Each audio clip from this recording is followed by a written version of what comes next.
Hello, my name is Arata Niizuma. I am the son of Minoru Niizuma, who is the subject of this show, Waterfall and Autumn Wind. This show exhibits a lot of his pieces from the 1970s and 80s.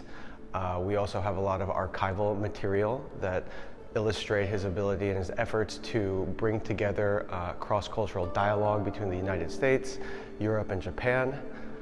He did this in a variety of ways, mainly through exhibitions, public works, as well as a lot of stone symposiums. This piece is titled Windy Wind, made in 1969 of black granite. Is clearly one of his earlier pieces. You can tell because it's completely polished all the way through. The whole way through, there are no unpolished areas.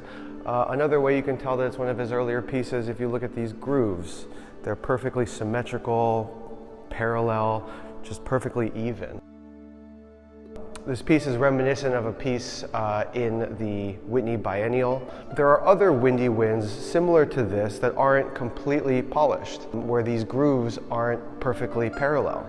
I think he kind of explored different ways of making pieces as he kind of developed his craft. But early on, you can see this attention to detail and trying to make everything very neat, organized, and clean. This piece, titled Waterfall and Autumn Wind, which is the name of the show, from 1975 Italian marble, also similar to the previous Windy Wind in that it's completely polished all the way through. There are no rough edges.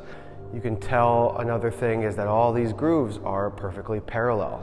They go throughout the entire piece. There's no empty space in terms of these grooves.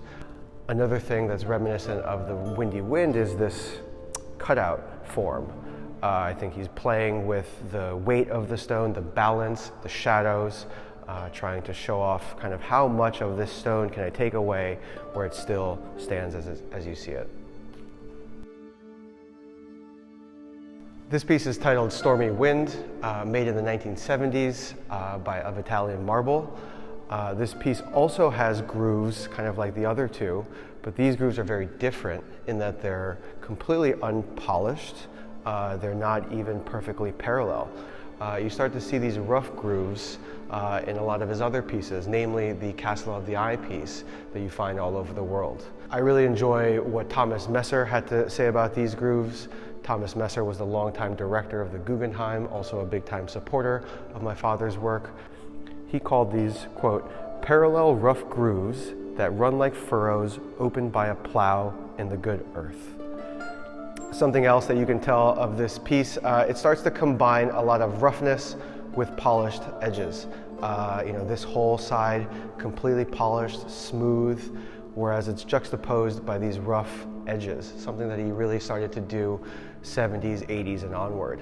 And I think it kind of represents the relationship between man and nature, maybe his relationship with nature, trying to appreciate the beauty of the stone a little bit more and letting it speak for itself.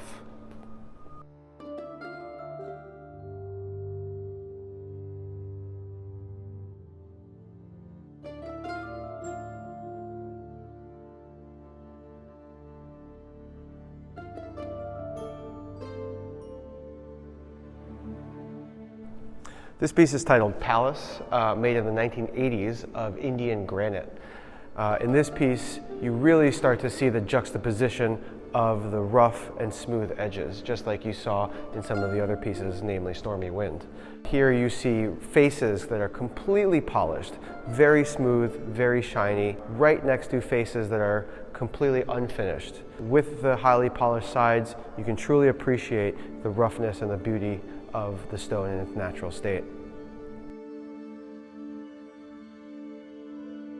The design of this room was inspired by two things. First, there's an outdoor Minoru Niizuma sculpture garden in Lisbon that has over 30 pieces of his. There, all the pieces are lined in small stones just like the ones we have here. They sit peacefully in a sea of pebbles, just like the islands of Japan. Two of these large pieces, Black Mountain and the Windy Wind, were originally made for a solo show at the Guggenheim Museum in Lisbon. There, they were displayed outside in a small courtyard. So the other thing we were trying to do at this exhibition is to bring that feeling of outside indoors.